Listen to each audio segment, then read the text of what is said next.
इस वीडियो में gate physics का जो कि 2021 में पूछा गया है क्वेश्चन, उसका सॉल्यूशन देखेंगे। तो यहाँ पर हमें matching statistics with its partition function, तो हमें यहाँ पर स्टैटिस्टिक्स और इसके रिलेटेड पार्टीशन फंक्शन को मैच करनी चाहिए। तो प्रॉब्लम है कि तो यही है प्रॉब्लम। ये system of two atoms can be in three quantum states। तो यहाँ पर हमें दिया गया है कि दो एटम्स है सिस्टम में, वो थ्री क्वांटम स्टेट्स में हो सकते हैं, यानी कि तीन, having energy 0 E and 2 E। तो वो क्वांटम स्टेट्स की जो एनर्जी होती है वो 0 एप्सिलॉन और 2E, एप्सिलॉन और E कह सकते हैं। The system is in equilibrium at temperature. तो यहाँ पर हमें that is beta is goes to 1/kT वो फॉर्मूला दिया है। Match the following statistics with the partition function. तो अब हमें ये जो स्टैटिस्टिक्स है, क्लासिकल, डिस्टिंग्विशेबल, इनडिस्टिंग्विशेबल, फॉर्मी-डिराक, सो इसे इसका करस्पॉन्डिंग पार्टीशन फंक्शन से मैच करनी चाहिए। तो यही है प्रॉब्लम। तो इसका सॉल्यूशन देखेंगे अब। तो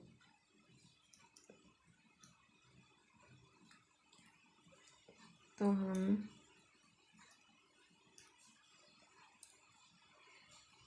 यहाँ पर क्लासिकल डिस्टिंग्विशेबल पार्टिकल्स के लिए हमें ये पार्टीशन फंक्शन आता है।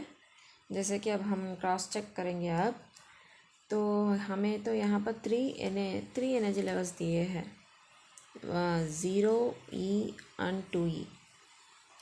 तो पहले तीन एनर्जी लेवल्स को अरेंज कर लेंगे। तो 0th एनर्जी लेवल E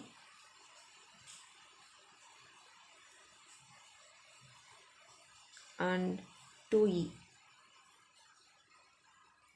तो ये तीनों एनर्जी लेवल्स है हमारे पास, और अब हम पार्टिकल्स को अरेंज करनी चाहिए जो कि क्लासिकल डिस्टिंग्विशेबल है। तो अब हम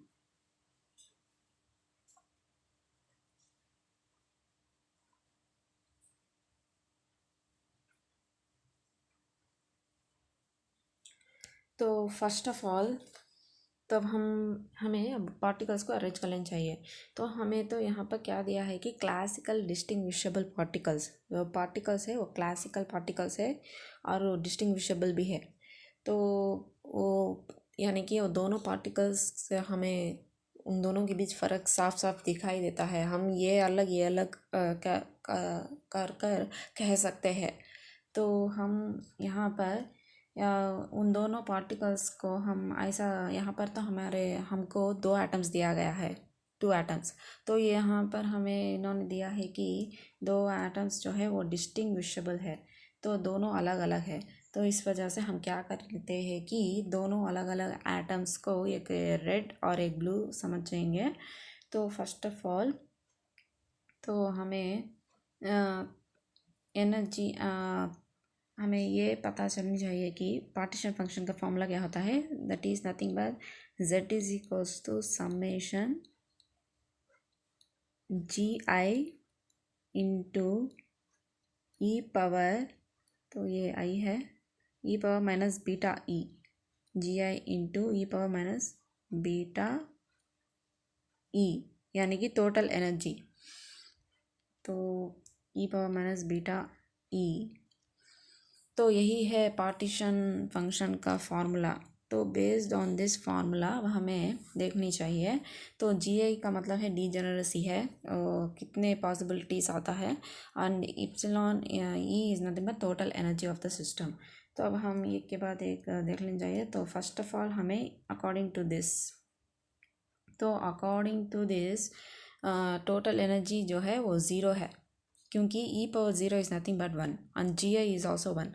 अगर जब भी जी आई और ई दोनों ज़ीरो होते हैं, सॉरी, जब भी ई ज़ीरो हो जाती है total energy and g one हो जाती है, हमें ये वन आ जाता है यहाँ पर। तो that is nothing but total energy is zero. यहाँ पर टोटल एनर्जी ज़ीरो है और इसके जो पॉसिबिलिटीज़ है सिर्फ एक ही एक पॉसिबिलिटी है, और वो है कि दोनों एटम्स ज़ीरोथ लेवल में हो। तो यहाँ पर तो ये एक एटम है और एक और एटम, यानी कि तो अगर ये दोनों एटम्स ज़ीरो एनर्जी लेवल में रहेंगे तो टोटल एनर्जी भी ज़ीरो है। And this is the only possibility, यही एक पॉसिबिलिटी है, दूसरी कोई पॉसिबिलिटी हमारे पास नहीं है। सो दिस इज़ ये the degeneracies one, so this is the possible case. तो अब नेक्स्ट अब हमें टोटल एनर्जी ई, हमें टोटल एनर्जी ई आने के लिए पॉसिबिलिटीज़ क्या होती है। तो यहाँ पर हमें दिया गया है कि टू पॉसिबिलिटीज़ है। तो अब हम इसे क्रॉस चेक करेंगे अब इसी पॉइंट को। तो द ओनली पॉसिबिलिटी इज़ ये जो बॉल है, रेड बॉल यहाँ पर हो सकता है और जो ब्लू बॉल है वो यहाँ पर हो सकता है, ज़ीरो प्लस ई। और एक और पॉसिबिलिटी भी हो सकती है हमारे पास, यानी कि another possibility is nothing but ये जो ब्लू बॉल है ये यहाँ पर हो सकता है और ये जो रेड बॉल है यानी कि यानी कि ये दो जो है ये एटम्स है, टू एटम्स। अगर टू एटम्स हम क्लासिकल मैकेनिक्स के पॉइंट ऑफ व्यू में देखेंगे तो दो डिस्टिंग्विशेबल है, तो एक एटम यहाँ पर है तो एक एटम यहाँ पर होगा। तो this is the two possible cases. तो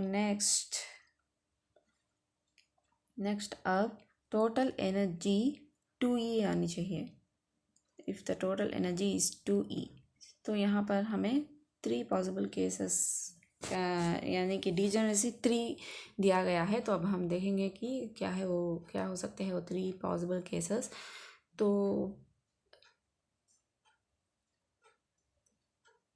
हमें 2E आनी चाहिए टोटल एनर्जी। तो वन पॉसिबिलिटी इज़ ये ब्लू जो एटम है, यानी one of the blue atom is at zeroth energy level and the other atom is at the 2E energy level, 2E plus 0। Total इसका total energy क्या हो जाता है, 2E plus 0 is nothing but 2E। एक और possibility भी तो हो सकती है जो कि ये ब्लू कलर का एटम 2E में हो सकता है, यानी कि क्योंकि यहाँ पर जो एटम्स है वो डिस्टिंग्विशेबल है। हाँ, हमें दिया गया है कि क्लासिकल डिस्टिंग्विशेबल पार्टिकल्स, तो ये रेड बॉल यहाँ पर। सो दिस इज़ अनदर पॉसिबिलिटी। तो एक और भी पॉसिबिलिटी है, वो है कि दोनों के दोनों एटम्स ई एनर्जी पर हो, तो ई plus E is nothing but 2E। तो यहाँ पर फर्स्ट एटम भी यहीं पर है और सेकेंड एटम भी यहीं पर है। So this is the another possibility. अब हम नेक्स्ट केस देखेंगे जहाँ पर कि टोटल एनर्जी 3 आनी चाहिए और यहाँ पर 2 पॉसिबिलिटीज़ है, यानी कि डिजनरेसी इज़ 2। तो अब हम उस पॉसिबिलिटीज़ को देखेंगे। तो हमें टोटल एनर्जी 3 आनी चाहिए। Simple, E plus 2E is nothing but 3। तो one case is red atom यहाँ पर रहेगा और यानी कि वन ऑफ द एटम्स यहाँ पर और ब्लू एटम यहाँ पर।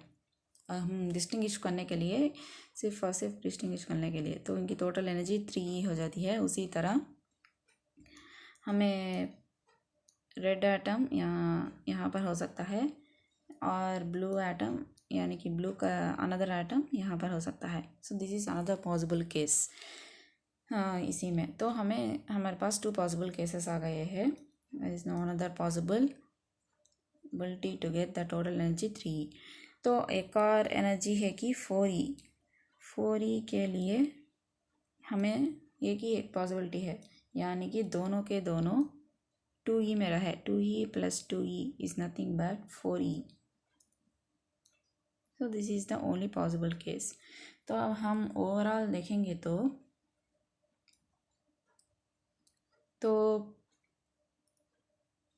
0th एनर्जी लेवल के लिए डीजेनरेसी ये एक ही एक पॉसिबल केस है, तो डीजेनरेसी इज़ 1। और ईथ एनर्जी टोटल एनर्जी ई आने के लिए 2 पॉसिबल केसेस है, इसलिए हमारे पास डीजेनरेसी 2, हमारे पास डीजेनरेसी जो है वो 2 आ जाती है। और टोटल एनर्जी 2e आने के लिए हमारे पास 3 पॉसिबिलिटीज़ है, 3 पॉसिबिलिटीज़, तो इसलिए डीजेनरेसी 3। और टोटल एनर्जी 3 होने के लिए ओनली 2 पॉसिबिलिटीज़, इसलिए डीजेनरेसी इज़ 2। एंड 4e के लिए सिर्फ और सिर्फ एक ही पॉसिबिलिटी। तो ये ऑप्शन जो है Z3 जो है मैच द फॉलोइंग पेयर में, ये क्लासिकल डिस्टिंग्विशेबल पार्टिकल्स के लिए अच्छे से मैच हो जाएगा। और हमारे पास नेक्स्ट है कि classical indistinguishable particles. Classical indistinguishable particles, तो इसका मतलब तो यही है कि हम दोनों के बीच फ़र्क नहीं पता कर सकते हैं। तो ये कि हमें लगेगा कि दोनों एक ही है, यानी कि हमारे पास 2 रेड बॉल्स है। प्रीवियस केस में तो हमारे पास एक रेड बॉल है, एक ब्लू बॉल है, तो हमें ईजी से पता चल रहा है कि ये वो दोनों अलग अलग पार्टिकल्स है। लेकिन अगर हमारे पास दोनों भी रेड बॉल्स होंगे तो हम एक बॉल कौन सा बॉल फर्स्ट है कौन सा बॉल सेकंड है ऐसा फ़र्क नहीं पता कर सकते हैं। तो इस वजह से क्या होगा, यहाँ पर थोड़े से केसेस हमें एमिट हो जाएंगे, यानी कि इस केस पर इस सिचुएशन में हमें यहाँ पर ओनली 1 पॉसिबिलिटी आएगा। सेम यहाँ पर एज यूजुअल 1 ही रहेगा पॉसिबिलिटी। तो यहाँ पर यानी कि हमें यहाँ पर दोनों भी रेड बॉल्स लेनी चाहिए, तो यहाँ पर it reduces to only 1 possibility. और यहाँ पर भी 1 + 2 पॉसिबिलिटीज़ आ जाएंगे, जो कि हम डिस्कस करेंगे। यहाँ पर भी ओनली 1 पॉसिबिलिटी। तो हमें वेव फंक्शन इस तरह आ जाएंगे विथ दिस डीजेनरेसी वैल्यूज़, जो कि अब हम देखेंगे। तो लेकिन हम यहाँ पर CD/2 ये फार्मूला यूज़ करेंगे, यानी कि क्लासिकल मैकेनिक्स का जो क्लासिकल डिस्टिंग्विशेबल पार्टिकल्स का जो पार्टीशन फंक्शन आया है, हमें उसे by2 से डिवाइड कर देंगे, by2 फैक्टोरियल। क्योंकि पिछले में तो हमारे पास 2 पार्टिकल्स अलग अलग है, लेकिन अब दोनों भी एक ही तरीके में है, यानी कि half the number of possibilities reduce to half. तो इस प्रिंसिपल को हम यहाँ पर यूज़ करेंगे। लेकिन ये प्रिंसिपल हम तभी यूज़ करेंगे जबकि नंबर ऑफ़ एटम्स और पार्टिकल्स ज़्यादा हो। लेकिन यहाँ पर हमें सिर्फ और सिर्फ 2 एटम्स दिए हैं, तो एक्चुअली ये फार्मूला अप्लीकेबल नहीं होगा। ये फार्मूला तो तभी अप्लीकेबल होगा, यानी कि ZD/2 partition function for classical indistinguishable particles is just partition function for distinguishable particles divided by 2।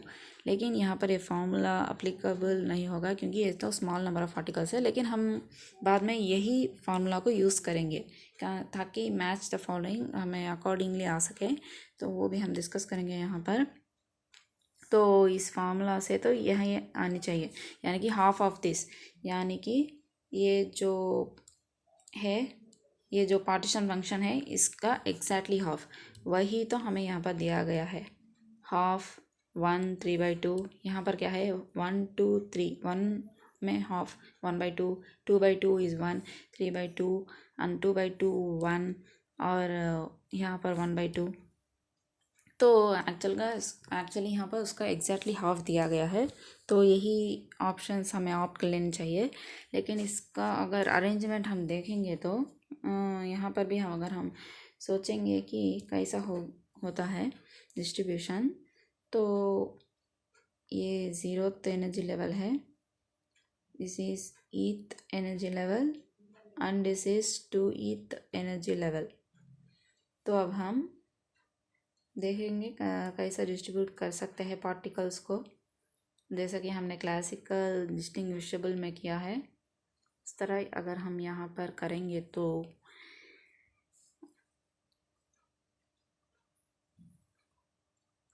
हमें कैसे आते हैं वो देखेंगे। पॉसिबिलिटीज़, तो फर्स्ट ऑफ ऑल ये दो एनर्जी लेवल्स है। तो फर्स्ट ऑफ ऑल हम ज़ीरो ई के लिए zeroth energy E power zero is one, so zeroth energy के लिए पॉसिबिलिटीज़ क्या होते हैं ये देखेंगे यहाँ पर। तो जैसे कि हमने कहा है कि पार्टिकल्स जो है इंडिस्टिंग्विशेबल है, जाने यानी कि दोनों पे बीच हमें फ़र्क नहीं पता चलता है, तो इसलिए दो रेड बॉल्स की तरह हम यूज़ करेंगे। यानी कि ये दो रेड बॉल्स है, ये they represent the atoms, atoms को रिप्रेजेंट करेंगे। तो यही एक पॉसिबल केस है। तो अब नेक्स्ट अगर हम देखेंगे तो नेक्स्ट यहाँ पर क्या है कि ई पावर माइनस बीटा ई, यानी कि टोटल एनर्जी एप्सिलॉन, यानी कि ई होने के लिए व्हाट आर द पॉसिबिलिटीज़, यानी कि ज़ीरो एंड ई। तो हम ये एक ज़ीरो यहाँ पर एक पार्टिकल रख सकते हैं एंड यहाँ पर और एक red ball. Zero plus E is nothing but E, total energy तो यहाँ पर ई हो गई है, ज़ीरो प्लस ई। तो this is there is only one possibility. तो अब हम एक और पॉसिबिलिटी तो नहीं कह सकेंगे। पिछले में तो हमारे पास रेड बॉल और ब्लू बॉल दोनों बॉल्स है, लेकिन यहाँ पर ओनली रेड बॉल्स है। तो इस केस में तो रेड बॉल और ब्लू बॉल है, लेकिन इस केस में दोनों भी रेड बॉल्स है। तो हम इस बॉल को यहाँ पर शिफ्ट करके इस बॉल को यहाँ पर शिफ्ट करें को लिखेंगे भी, तो भी दोनों है, तो दोनों रेड बॉल्स, जिन दोनों के बीच हमें फ़र्क नहीं पता चलेगा। तो this case is not allowed in this case. तो हमें एक ही एक पॉसिबिलिटी में आ जाती है। नेक्स्ट, अब टोटल एनर्जी 2E आनी है तो व्हाट आर द पॉसिबिलिटीज़। तो इसके लिए हमारे पास पॉसिबल केसेस जो है, तो दोनों बॉल्स एप्सिलॉन एप्सिलॉन में रहेंगे, यानी कि दोनों भी एक ही एनर्जी लेवल में रहेंगे, यानी कि same to same. E plus E is nothing but 2E, तो ये एक पॉसिबिलिटी है। तो एक और पॉसिबिलिटी अगर हम देखेंगे तो क्या हो सकती है कि एक बॉल जो है वो ज़ीरोथ एनर्जी लेवल में है और एक और बॉल 2E एनर्जी लेवल में है। This is one more possibility. तो यही है दोनों पॉसिबिलिटीज़, इससे ज़्यादा तो एक और पॉसिबिलिटी तो हमारे पास नहीं आएगी।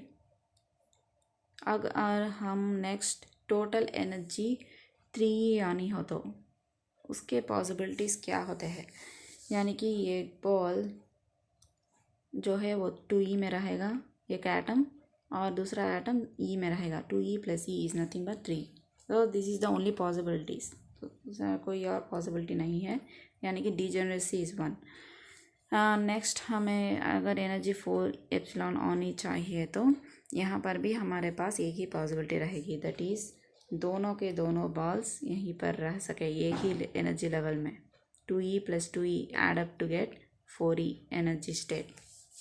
तो यही है बॉल्स और उनकी डीजेनरेसी। तो अब हम उनकी डीजेनरेसी देखेंगे तो यहाँ पर हमें सिर्फ एक ही पॉसिबिलिटी है, डीजेनरेसी इज़ वन, और यहाँ पर भी वन, और यहाँ पर हमें 2 पॉसिबल केसेस है, डीजेनरेसी इज़ 2, एंड यहाँ पर हमें ओवरऑल एक ही पॉसिबिलिटी है, यहाँ पर भी एक ही पॉसिबिलिटी है, जैसे कि 1 1 2 1 1, यानी कि 1 1 2 1 1।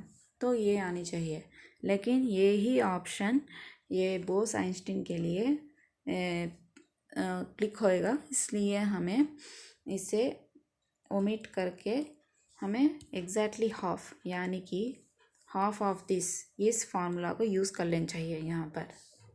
लेकिन एक्चुअली आंसर तो यही है, हमें ये आनी चाहिए, लेकिन हम according to the match the following according the question ये चूज़ कर लेना चाहिए out of the given options. तो नेक्स्ट है कि फर्मी डायराक स्टैटिस्टिक्स। तो फर्मी डायराक स्टैटिस्टिक्स यानी कि फर्मियंस। तो फर्मियंस को हम कैसे अरेंज करेंगे ताकि ताकि उनके ताकि ये एटम्स इन तीनों एनर्जी लेवल्स में हम कैसे अरेंज करेंगे बेस्ड ऑन द यानी कि वो जो रूल्स फॉलो करेंगे फर्मियंस, हमें उसको ध्यान में रख लेनी चाहिए यहाँ पर फर्स्ट ऑफ ऑल। तो अब हम देखेंगे कि उनको कैसे अरेंज की जा सकते हैं। तो फर्स्ट ऑफ ऑल यहाँ पर according to this total energy EC zero तो पॉसिबल नहीं है। यहाँ पर ज़ीरो तो एनर्जी का मतलब क्या है, दोनों के दोनों एटम्स ज़ीरो लेवल में है, लेकिन ये तो है ये फर्मियंस है। फर्मियंस तो पॉलिस एक्सक्लूजन प्रिंसिपल को फॉलो करेंगे, यानी कि ये कोई भी दो फर्मियंस एक ही स्टेट में नहीं रहेंगे। दोनों फर्मियंस को यहाँ पर हम नहीं रख सकेंगे, वी कॉन्ट पुट दैम। इसलिए हमारे पास यहाँ पर ज़ीरो तो एनर्जी नहीं है, बल्कि शुरू में स्टार्टिंग एनर्जी इज़ ई। अब इसका डीजेनरेसी हम देख लेंगे। यहाँ पर तो 1 है डीजेनरेसी, तो वो सही है या नहीं अब हम चेक करेंगे इसको एप्सिलॉन। तो अब हम अरेंज करेंगे पार्टिकल्स को। तो ये फर्मियन, और जो ये फर्मियंस है वो आइडेंटिकल नेचर। हम ये particles in quantum mechanics are identical in nature and indistinguishable. हम डिस्टिंग्विश नहीं कर सकेंगे, फ़र्क हमें मालूम नहीं होगी क्वांटम मैकेनिक्स में। तो अब हम क्या करेंगे, पार्टिकल्स को अब अरेंज करेंगे, यानी कि तो टोटल एनर्जी ई आनी चाहिए। तो एक पॉसिबिलिटी है कि एक पार्टिकल ज़ीरो में हो और एक पार्टिकल एप्सिलॉन में हो, तो यही एक पॉसिबिलिटी है, और ये दोनों इंडिस्टिंग्विशेबल है, तो यही एक केस पॉसिबल होता है। और हम ऐसा नहीं कर सकते कि ये यहाँ पर आए और ये पार्टिकल, क्योंकि हम तो ये कौन सा पार्टिकल कौन सा है इन दोनों के बीच फ़र्क तो नहीं पता है, तो हम एक और पॉसिबिलिटी तो नहीं निकाल सकते हैं। तो this is the only one possibility, यानी कि सी इज़ 1। तो नेक्स्ट इस केस में टोटल एनर्जी 2 एप्सिलॉन है। तो ये हाउ इट इज़ पॉसिबल कि यहाँ पर भी डीजेनरेसी 1 ही है, यहाँ पर कोएफिशिएंट 1 है, हम देख सकते हैं। तो कैसा है कि एक पार्टिकल 0th एनर्जी में रहेगा, यानी कि एक एटम, और दूसरा एटम 2th एनर्जी में रहेगा। सो this is the only possibility. Next total energy 3 epsilon आनी चाहिए, यानी कि 3E। तो ये कैसे आप कर सकते हैं, 2E + E is nothing but 3E। तो हम एक पार्टिकल को यहाँ पर रख देंगे और एक दूसरे पार्टिकल को यहाँ पर रख देंगे, तो E + 2E is nothing but 3E। तो हमें टोटल एनर्जी 3E आ जाती है। तो ये जो है ये फर्मी डायरेक्ट स्टैटिस्टिक्स को भी फॉलो कर रहा है, that is no two fermions can be in more than two, no two fermions can decide in a given energy state. तो यहाँ पर एक ही फर्मियन है, यहाँ पर भी एक ही फर्मियन, उसी तरह यहाँ पर भी एक ही फर्मियन, यहाँ पर भी एक ही फर्मियन, तो यहाँ पर भी एक ही फर्मियन, यहाँ पर भी एक ही fermion. So this is the possible case. तो ये इसी वजह से यहाँ पर हमें डीजेनरेसी 1 है, यहाँ पर भी डीजेनरेसी 1, यहाँ पर भी डीजेनरेसी 1 इस केस में भी, यानी कि 1 1 1। तो यही है partition function for the Fermi Dirac particle. तो नेक्स्ट हम बोस आइंस्टीन स्टैटिस्टिक्स, यानी कि अगर वो बोसॉन्स होते तो कैसे अरेंज करेंगे उस एटम्स को, तो ये देखेंगे वो दोनों एटम्स को कैसे अरेंज करेंगे। तो फर्स्ट ऑफ ऑल ये 0th एनर्जी लेवल, ये eth energy level, and next 2eth energy level. तो अब हम इनको अरेंज करेंगे इन बोस। अगर वो पार्टिकल्स, वो एटम्स जो है वो बोसॉन्स होते तो कैसा होता है ये देखेंगे अब हम अरेंजमेंट्स। तो first of all energy is 0, यहाँ पर 0th एनर्जी पॉसिबल है। कैसा कि ये जो बोसॉन्स है ये भी इंडिस्टिंग्विशेबल है फ़र्क हमें पता नहीं चलेगा क्योंकि क्वांटम मैकेनिक्स है। सो दोनों भी रेड कलर ही लेंगे। अब हम यहाँ पर दोनों के दोनों बॉल्स ज़ीरोथ एनर्जी लेवल में हो सकता है। यहाँ पर ये जो फर्मी डायरेक्ट स्टैटिस्टिक्स को तो नहीं फॉलो करेंगे, तो दोनों के दोनों पार्टिकल्स ज़ीरोथ एनर्जी लेवल में ही रहेंगे। ये जो बोसॉन्स है ये ही एनर्जी स्टेट में 0, 2, 3, 4, 5, 6, 10, 50, 100 हम कितने भी बोसॉन्स डाल सकते हैं एक ही एनर्जी लेवल में, एक ही एनर्जी स्टेट में, because they don't obey Pauli's exclusion principle. लेकिन फर्मियंस जो है ये एक स्टेट में एक ही पार्टिकल आ सकता है। तो अब हम इन दोनों एटम्स को इस तरह, सो this is the only possible case, यही एक पॉसिबल केस है जैसे जिसमें कि हमें टोटल एनर्जी 0 ही आ जा सकती है। तो उसका पॉसिबल केस तो यही है, e⁻0 is nothing but 1, so this is only 1। Degeneracy is also 1, यहाँ पर डीजेनरेसी जो है वो एक ही है। तो 1 e⁻0 यानी कि 1। नेक्स्ट एनर्जी E, तो इसके पॉसिबल केसेस क्या क्या है? तो इसके पॉसिबल केसेस तो यही है कि एक पार्टिकल यहाँ पर ज़ीरोथ एनर्जी में हो, एक पार्टिकल E, 0 + E। तो यही है डीजेनरेसी। डीजेनरेसी भी 1 ही है। This is the only possible degeneracy यानी कि 1। नेक्स्ट 2E, तो टोटल एनर्जी 2E कैसे हो सकता है? तो इसका पॉसिबल केसेस यही है कि एक पार्टिकल 0 में हो और एक और पार्टिकल 2E में हो। This is one of the possible cases. हमारे पास एक और पॉसिबल केस भी है, क्योंकि ये जो है बोसॉन्स है दोनों एक ही एनर्जी लेवल में रह सकते हैं, जो कि ये केस फर्मियंस तो नहीं फॉलो करेंगे। तो ये एक और पॉसिबिलिटी है। तो अब ओवरऑल देखेंगे तो हमारे पास डीजेनरेसी 2 है यहाँ पर, जो कि ये 2 है, तो इसको सेटिस्फाई कर रहा है। नेक्स्ट टोटल एनर्जी 3 एप्सिलॉन होना है, तो the only possibility is 1, that is एक पार्टिकल एप्सिलॉन में हो, एक और पार्टिकल 2 एप्सिलॉन में हो। 2E + E is nothing but 3 epsilon. तो यही एक पॉसिबिलिटी है। यहाँ पर डीजेनरेसी जो है वो 1 हो जाती है, यहाँ पर कोएफिशिएंट भी 1 ही तो है। तो नेक्स्ट अगर हम देखेंगे तो अब total energy 4E। So how many possibilities की एक ही पॉसिबिलिटी है, यानी कि दोनों के दोनों पार्टिकल 2E में हो, जो कि हमें फर्मियंस में ये ज़ीरोथ एनर्जी और 4E तो नहीं आएगी, क्योंकि दोनों के दोनों पार्टिकल्स एक ही एनर्जी लेवल में नहीं रहेंगे। लेकिन यहाँ पर बोसॉन्स तो हो सकते हैं। ये तो यही है फ़र्क इन दोनों के बीच। और क्लासिकल मैकेनिक्स में भी तो आ सकते हैं। तो this is the possible case. तो यहाँ पर भी हमें डीजेनरेसी देखेंगे तो 1 ही है। This is the only 1 possible case. तो अकॉर्डिंगली हमें ये जो बोस-आइंस्टीन है ये फार्मूला को फॉलो कर रहा है। So the best match for Bose-Einstein statistics partition function is यही है। तो यही है फॉर पॉसिबल केसेस। तो यहाँ पर हमें करेक्ट ऑप्शन जो है ऑप्शन C है। सो CD3 है और C1 4। तो एक्चुअली इट इज़ हाफ, हमें हाफ की तरह लेनी चाहिए, लेकिन एक्चुअल अरेंजमेंट तो इस तरह रहेगा, जो कि जैसा कि हमने बोसॉन्स को देखा एक्चुअली वो फार्मूला होगा, लेकिन बोसॉन्स भी तो है, उसको भी मैचिंग करनी है। तो हमें इसे 1/2 ही ले लेंगे और फर्मियंस Z1 और बोस-आइंस्टीन Z2। तो यही है करेक्ट ऑप्शन इस प्रॉब्लम के लिए। तो यही है प्रॉब्लम। तो थैंक यू।